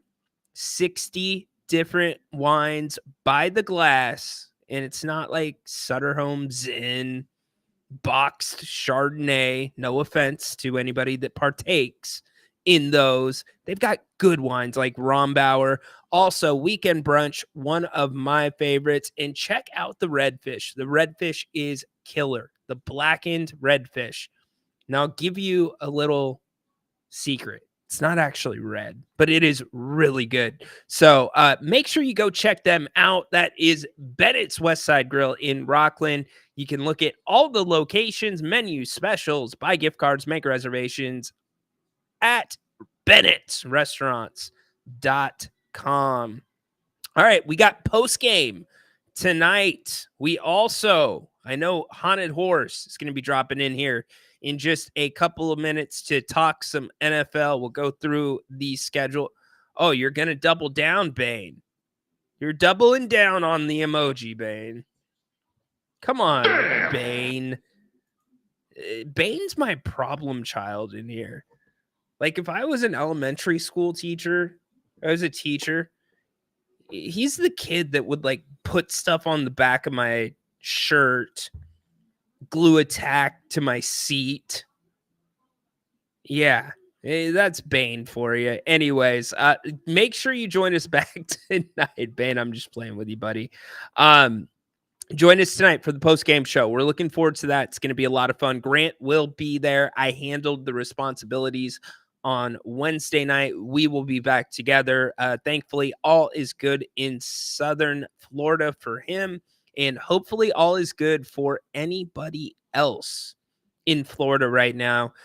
Really scary stuff. Thinking about all of you. I know a lot of cleanup, a lot of searching going on, making sure everybody is okay. The roof got ripped off a Tropicana field. It's incredible. And I don't know if anybody saw the cranes that they had in downtown. I believe it was Tampa. That was pretty scary. I think one of them ended up falling. So anyways, we're thinking about all those that are affected by Hurricane Milton, and I believe another hurricane might be brewing coming towards the east coast of Florida. Hopefully they don't get hit too hard with that. We've talked a lot of Kings today. The Kings and the Warriors run it back tonight, 7:00 from San Francisco. I'm going to be looking at the starters again. Want to see the offense. Want to see if, obviously, Golden State will adjust what they do defensively to the Kings. They're going to move things around a little bit. So can the Kings still get the same looks that they want to get, which they got on Wednesday, especially with DeMar DeRozan? How many minutes do you think DeMar is going to play tonight? I would think DeMar played 15 on Wednesday. I would think you probably get between 22 and 25 from DeMar tonight in 3 quarters. That would be the number that I'm shooting for. Maybe it'll be a little bit higher. Certainly, we got to see that the Kings can defend the 3-point line a little better. 28 threes they gave up on Wednesday night. Also, what's the 3-point number going to be for the Kings? They only shot 27 of them on Wednesday. One big encouraging thing for me that I talked about on the post-game show and yesterday was the fact that turnovers were low. I love that. Only 4 turnovers in the first half by the starters and the first rotation, whatever you want to call it. If you're looking for any nuance, any subtle differences tonight with Mike Brown's rotation, I'm predicting, nothing that I've heard from anybody inside the building, but reading between the lines, I think Boogie Ellis might eat in a little bit to Mason Jones minutes. I think that might happen. And then also, I think Isaac Jones will get a little bit more of an extended run tonight with some of the starters. So what are you looking for in that? Haunted Horse, now is your time. You want to talk some football? You want to come brag about your Niners? Now is the time to do it. If anybody else wants to get in, you can hop in on the discussion as well. I'm thinking, what have we not covered yet today? I think we've pretty much covered everything we've talked about. By the way, we should hit this really quick. We are one series or one round of the playoffs away from a Subway Series in the World Series between the Yankees and the Mets. How about that? The Yankees and the Mets have both cemented their places in the AL and NLCSs. I don't know. Anybody watching baseball right now? Anybody super into it? The Padres and the Dodgers are going to go to a game 5. How about that? Game 5 tonight. You're going to be watching that 5:08 tonight. They go. So is it going to be the Padres or the Dodgers that move on? I'm thinking it's going to be the Padres.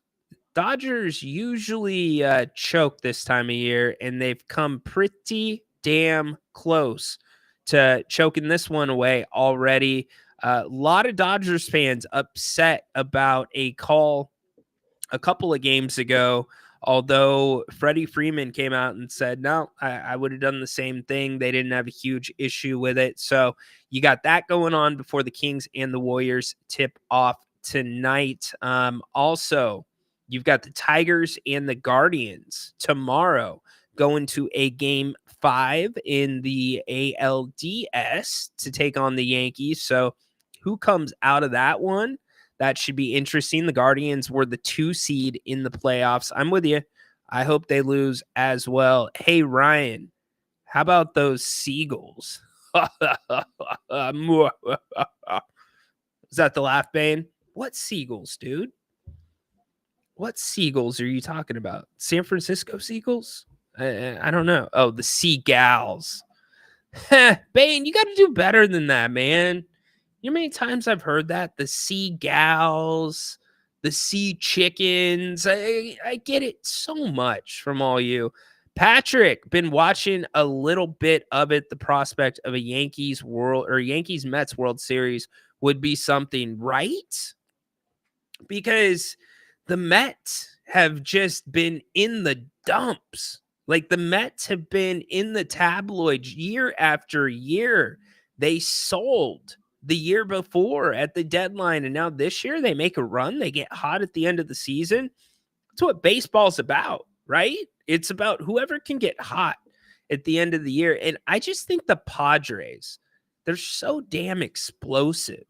Now, that's going to be a tough travel for the Padres if they've got to play the Mets in the NLCS. They're not going to mind it, but you're going coast to coast there. And I guess the Mets have to make the same trip as well. But a New York series, I think MLB, Rob Manfred, is licking his chops at the proposition of that. Now, as for the Padres and the Dodgers and the Padres, certainly Manfred, if it's not going to be the Mets coming out of the NL, he's going to want to see the Dodgers. A Yankees-Dodgers World Series would be pretty incredible. I mean, what would be the worst case World Series out of these teams that we have left? Probably a Guardians-Padres. That would probably be the worst case to MLB. Guardians-Padres, because Detroit, a little bit of a bigger market. Yeah, Padres, Guardians. Anybody disagree? Anybody agree? Baseball this time of year, it is the only time I really pay attention. It is pretty interesting.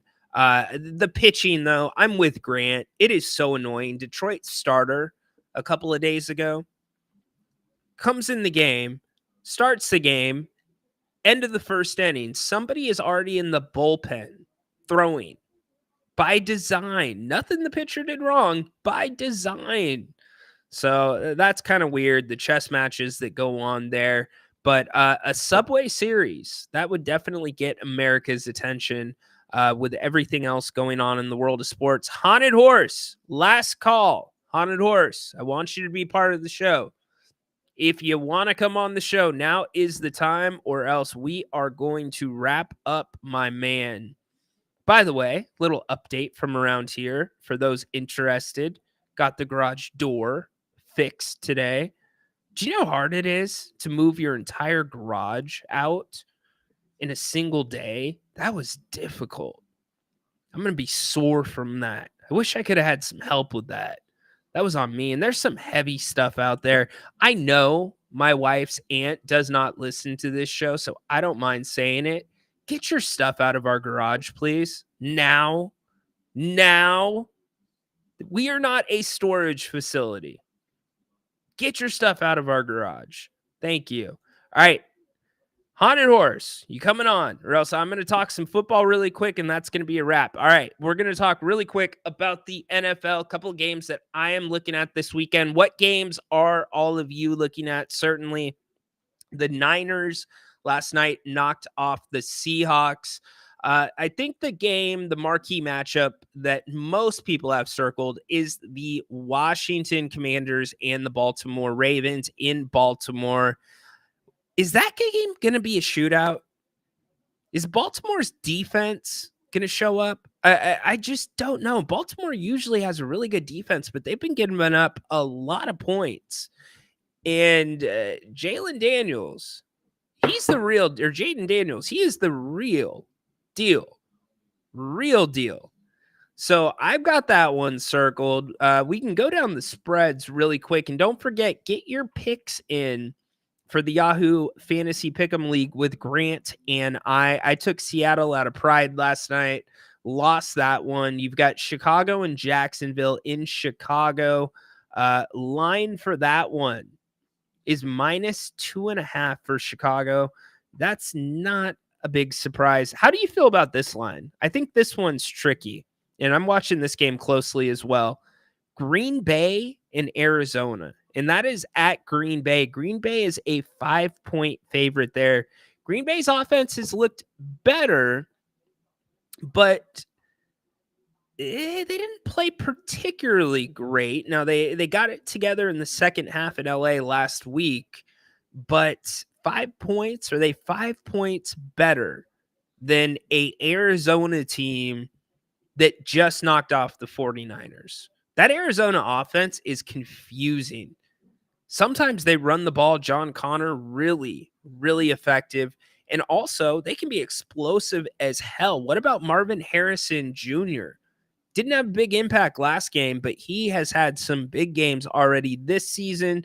You've got Indy and Tennessee. That one's pretty much a pick 'em. It's in Tennessee, 1 point spread, 1 point in favor of Indianapolis. Which way you going there? Anthony Richardson, possibly, maybe back, should be back. But even if he's back, is he going to be healthy? Dude gets hurt all the time. And when he's hurt, the coaching staff runs plays so he can get more hurt. You got Houston and New England. Now, this is a tricky one. Sounds really simple on the surface. Should be Houston all day. The spread is 7 points in favor of Houston, and they're playing in New England. I don't know about it. I'm on the Houston has been very much like the Chiefs this year. They've won ugly. So do you think that they cover by 7? I mean, New England's not a good football team, but 7 points early game on the road. It's a tough one. You got Tampa and New Orleans divisional matchup. Should be a really good game. Tampa, the favorites right now. That one is in New Orleans. Tampa favored by 3.5. We've already talked about Baltimore. The Chargers, 3-point favorites over the Broncos in Denver. The Broncos have won a few games in a row. Bo Nix, has he figured it out? Is that Broncos offense going to be as explosive as it has been? We'll see. Philadelphia, Cleveland, 8.5 spread in favor of Philadelphia. That game is in Philly. Here's what I'm going to tell you. That's going to be the ugliest game of the week. That might be one of, if not the ugliest games of the week. Cleveland, Deshaun Watson. If they could get out from under that contract, they would. Terrible contract there. And Kevin Stefanski riding with Deshaun Watson. Don't understand why. We've also got Pittsburgh and Vegas in Vegas. Pittsburgh is a 3-point favorite in Vegas. Some news out of that one. Russell Wilson is expected to be the backup quarterback this week. Justin Fields did not have a great game against the Cowboys. Does Russ start to get some time in Pittsburgh? We will see.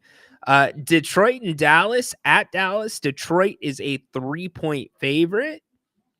Dallas sometimes lays eggs on their home field. So that one's a little bit of a tough one to pick.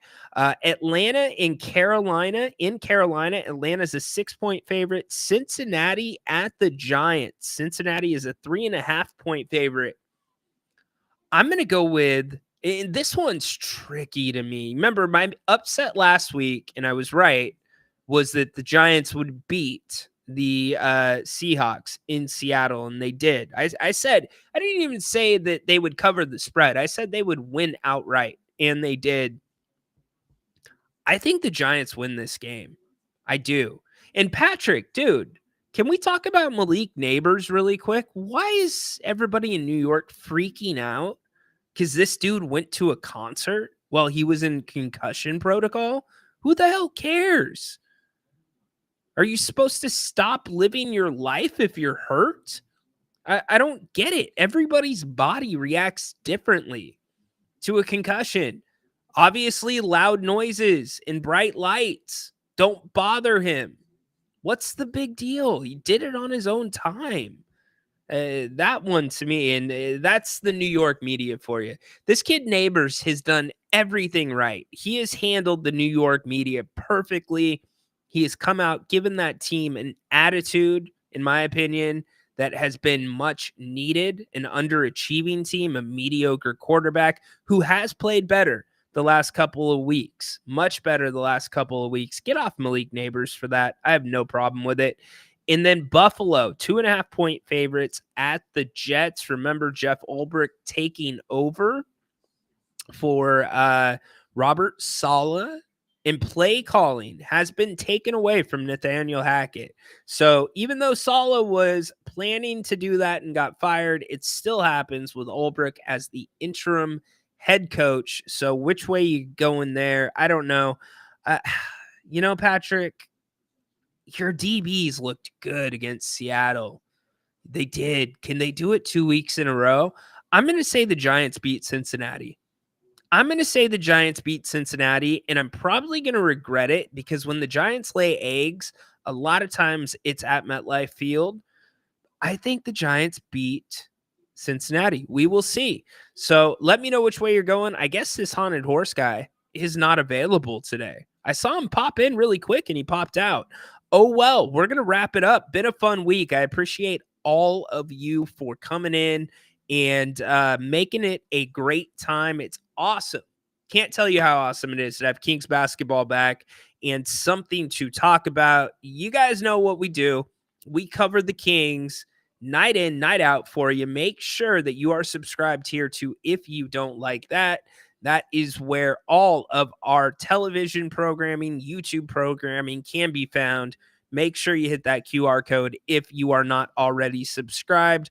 Do me a favor as well. Subscribe to the King's Court. That's where you get my outside of this show. Now, I'll put this show up on there for audio, but that is where you get additional audio.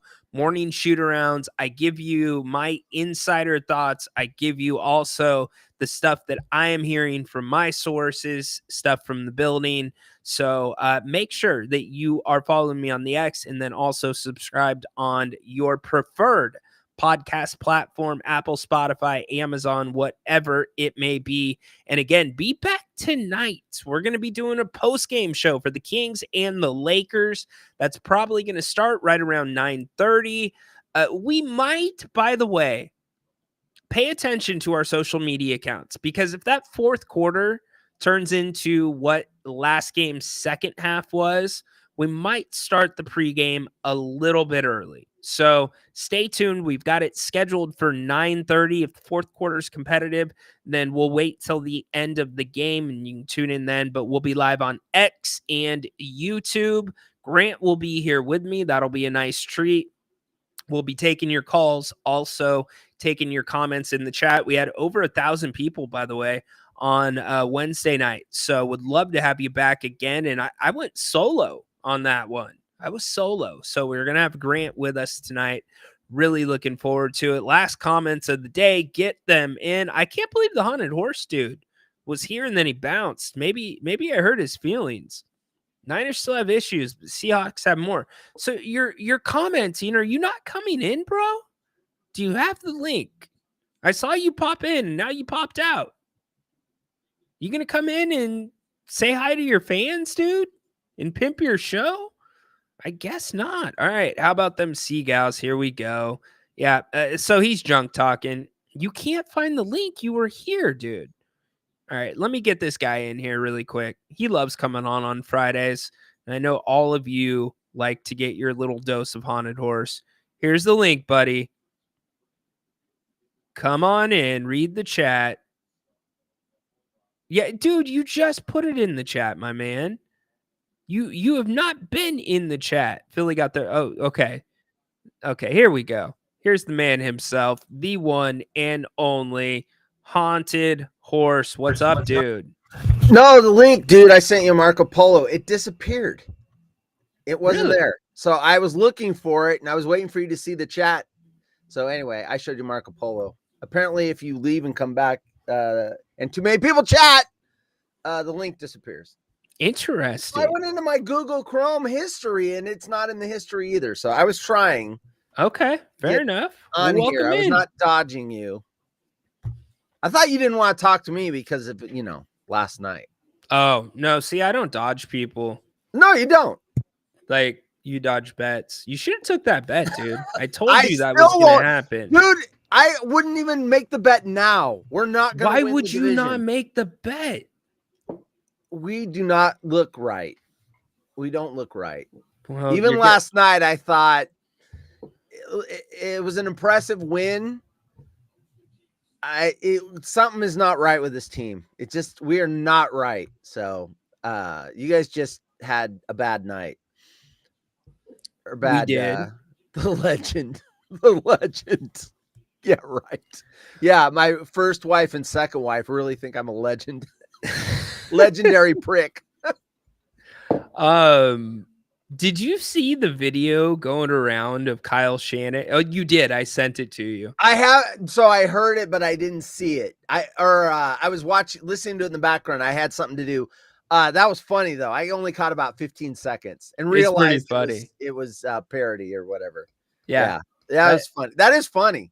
So if everybody hasn't seen this stuff online now with AI, they're reproducing coaches' press conferences, and AI can replicate the coach's voice, and they try to sync it up with the words that are coming out of their mouth so it somewhat looks like what they're saying, but it's like stuff that they wouldn't be saying. Right. They would never say, but you probably think that they're thinking. I have it here. I don't think I should play it here though. Why?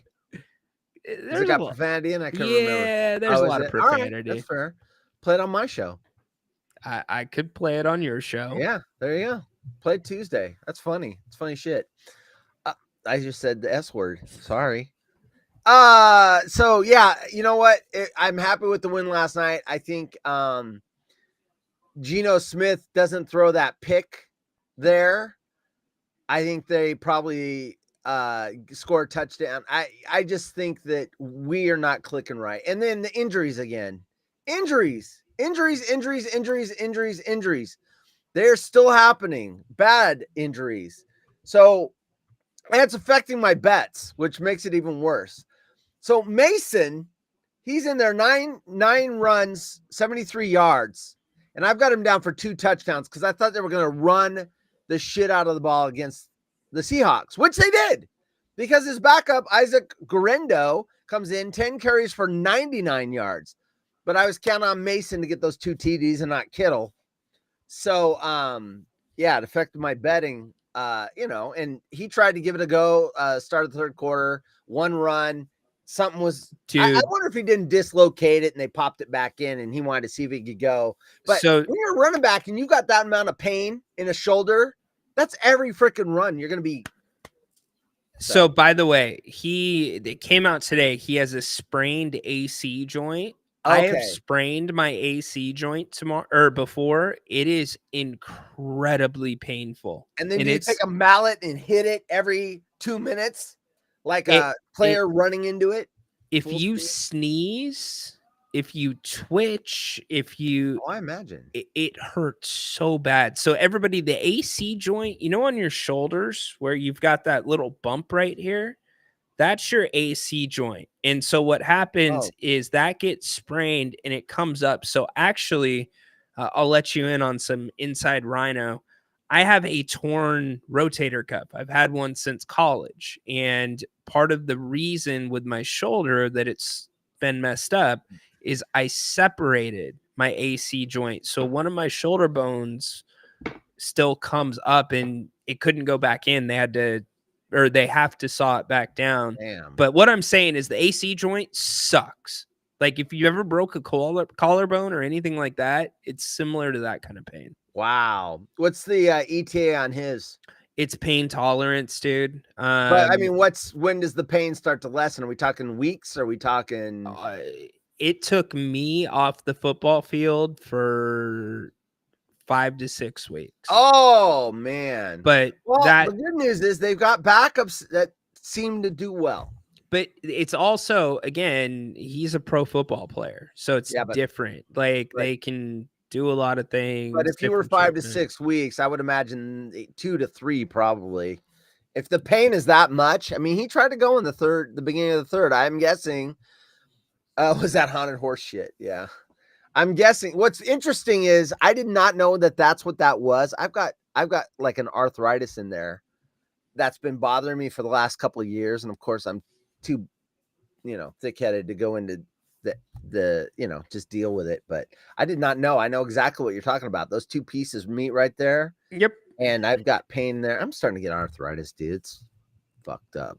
Anyway, it is what it is. In my thumb joints and getting old. Thumb joints. Yeah, dude. Right in here. And the knuckle and that first knuckle. My fingers hurt. What's that? My fingers hurt. Well, now your back's going to hurt because you just pulled landscaping duty. What's that from? Billy Madison. Or Happy Billy Gilmore. Happy Gilmore. Happy Gilmore. The best. One Oh, of the that's best movies of that's all time. the guy at the nursing home or whatever. Ben Stiller. Yeah. Yes. Oh yeah. Yeah. Good. Read the name tag. You're in my world now, Grandma. Yeah, and then he gets his in the end. He gets his karma paid back in full. What was I gonna say? Anyway, the Niners. Here's the good news for the Niners. There doesn't really seem a team that looks. Every team's got warts right now. Even the Minnesota Vikings. Everyone's got problems. Did you just say warts? Yeah, every team's got their warts. No, there are no super teams right now. I don't see any. Everyone's got their flaws. And if you attack the flaws, you have a chance of beating these teams. What about Kansas City, dude? They do not look good. In fact, they're the first ones that, if you go by record, yeah, but are you watching the games? They are winning ugly. And that's the sign of a great team. Yeah, but they're not clicking like a great team. And they have injury problems as well. Yeah. When their star wideout went down, that puts more pressure on Kelsey. And I think they were trying to manage him a little bit and try to get him through the season. And now he's got to be a focal point in the passing game.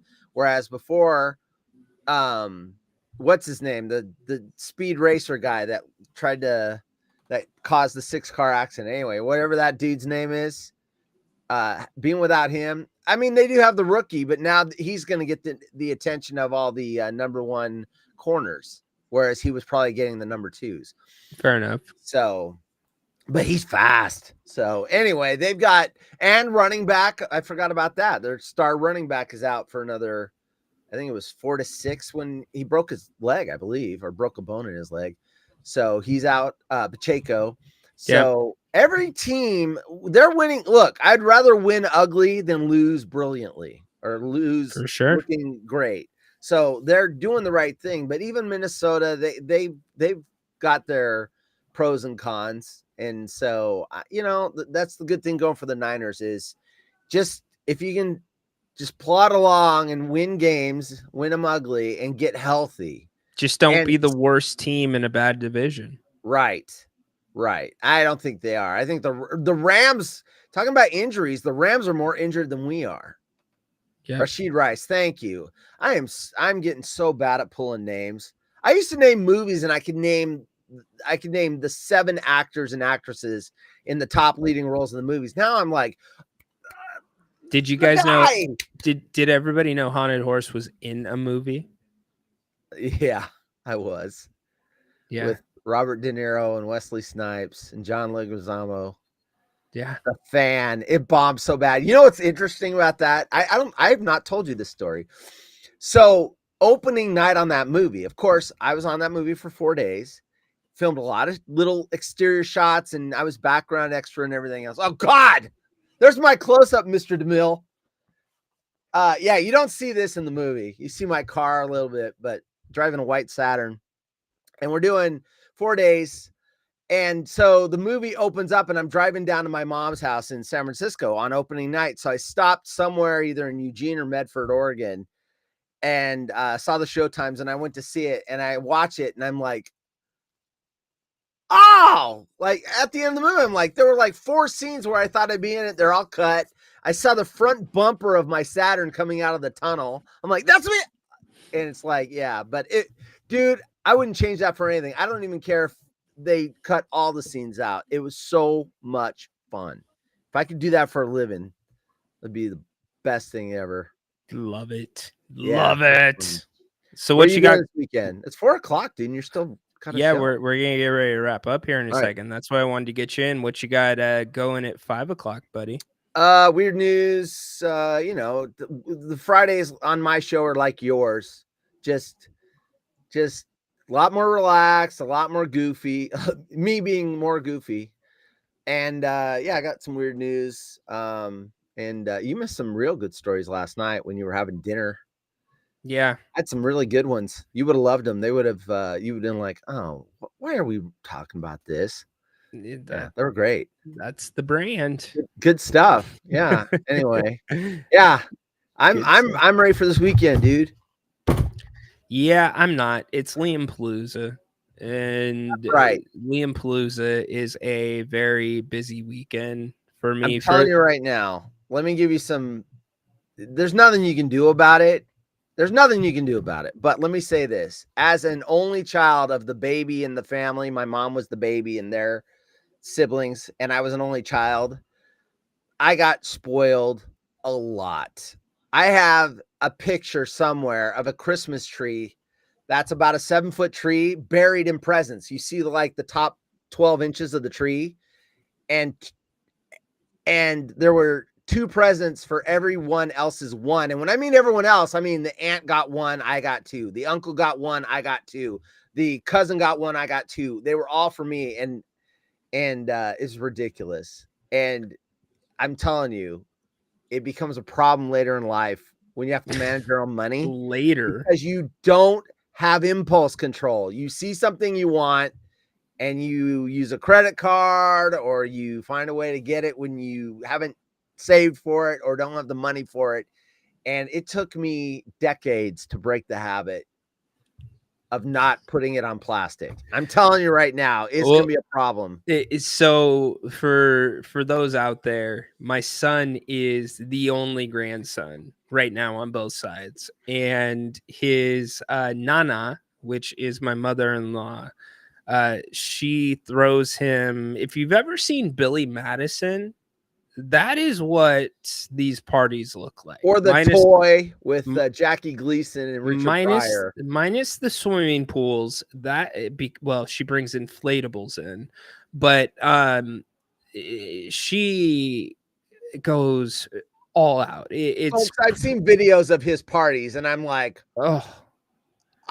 that's for one kid, or is that for like a whole orphanage? It's crazy. I mean, anyways, he's lucky to have family that loves him. We're lucky to have our health, but the setup for these things and my favorite part is the kids that come get a present. It's not their birthday, but they get a present for showing up at the party. Yes, they do. That's the best. They do get a present. This is true. You know what? I will say this though, because my mother-in-law worked in a school district that was low income, and she's retired now, but she would invite her students to Liam's parties because when Liam was smaller, sometimes he would go to class with her. And long story short, we had some of these families that we never met, right, come up to us, and they're like, you have no idea how much, like, because like some people would like look over and it's like, dude, they just had like 7 White Claws and 9 hot dogs and 2 pizza, like that kind of stuff.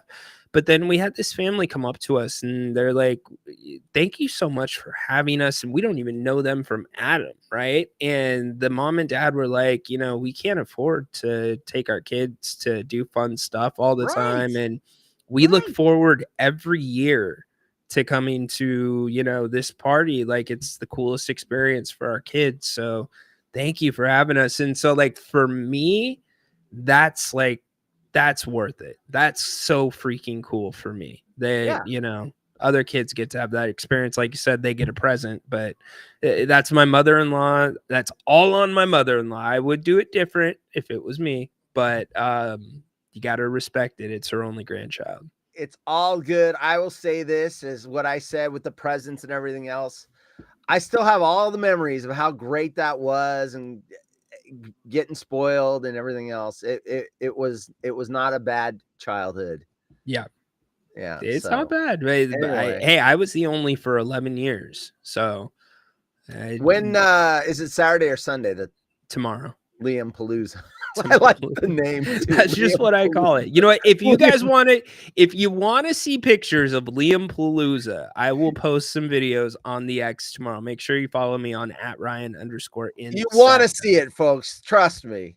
And I would imagine the ones I've seen, he was only like 8 or 9. This is 10. They get bigger every year. It'll be bigger. It's they double get bigger every year. And the thing was, we said elephant rides. We told my mother-in-law, we're not doing it again. We're like, not Right. again. We're not doing it. And then about 2 months before, Jen's like, honey, we're doing Yeah, right. it. So, hold on. John wants to come in really quick. What's up, Hey, John? John. He wants to go to the Liam Palooza. Oh, Liam Palooza sounds like fun. That's if it's going to be at Aftershock. That's what's going to be fun tomorrow. Oh, You it's got a Aftershock concert? tomorrow. Oh yeah. Oh, you don't know what Aftershock is, Horse? I don't. Oh, it's a Figured, huge, didn't your huge son heavy do metal. concert? Go My ahead. son is in a band, but he's not playing that show, but he will be there. But Aftershock is one of the biggest heavy metal concerts. I think it's the biggest one in the U.S. now. It's been going on for about 8 years, I think. It's freaking huge. It's 4 days. Started on Thursday, and it's going to end on Sunday. Motley Crue is going to finish up on Sunday, and Iron Maiden's finishing up tomorrow.